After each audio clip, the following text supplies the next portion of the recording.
leurs aînés. Il faut dire qu'ils y ont mis le prix. L'opération a coûté près de 30 millions de francs.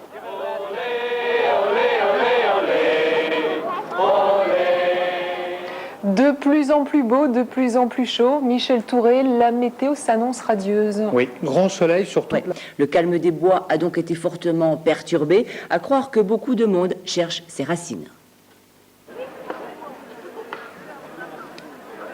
À première vue, ça pourrait être une fête comme les autres. Mais cette fête-là, elle se déroule en pleine forêt, au cœur du massif de Chaux.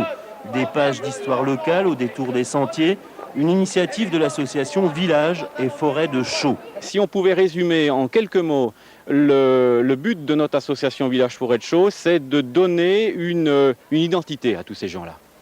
Ces gens-là, on les appelle le peuple de Chaux, et leur identité, ils l'ont retrouvée pour la montrer au grand jour. Oui, ils sont tout à fait particuliers vu qu'ils sont nés de la forêt. Et ils ont toujours travaillé en forêt. Et ils ont été un peu... Ces métiers étaient tant dénigrés autrefois. C'est vrai que les charbonniers, les bûcherons qui vivaient au milieu des bois, il y avait un certain mystère qui les entourait. Hein, car ils avaient une vie tout à fait particulière. Ils étaient complètement détachés des populations riveraines.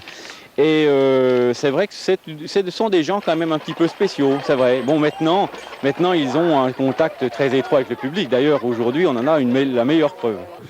Et le public est venu en grand nombre, 15 000 personnes au moins. Les organisateurs ont été les premiers surpris. Et je pense que c'est ça que les gens recherchent aujourd'hui.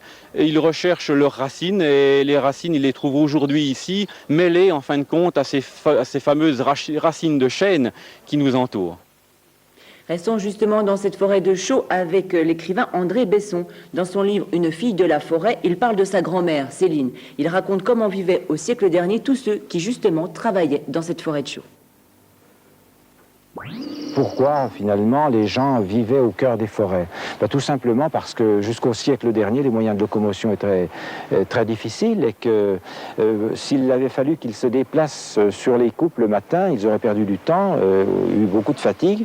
Alors ils préféraient construire des villages au cœur des forêts, des villages qui étaient constitués de maisons qu'on appelait des bacus, semblables un petit peu aux maisons canadiennes d'aujourd'hui. C'était quand même très confortable, c'était assez résistant, ça résistait aux intempéries.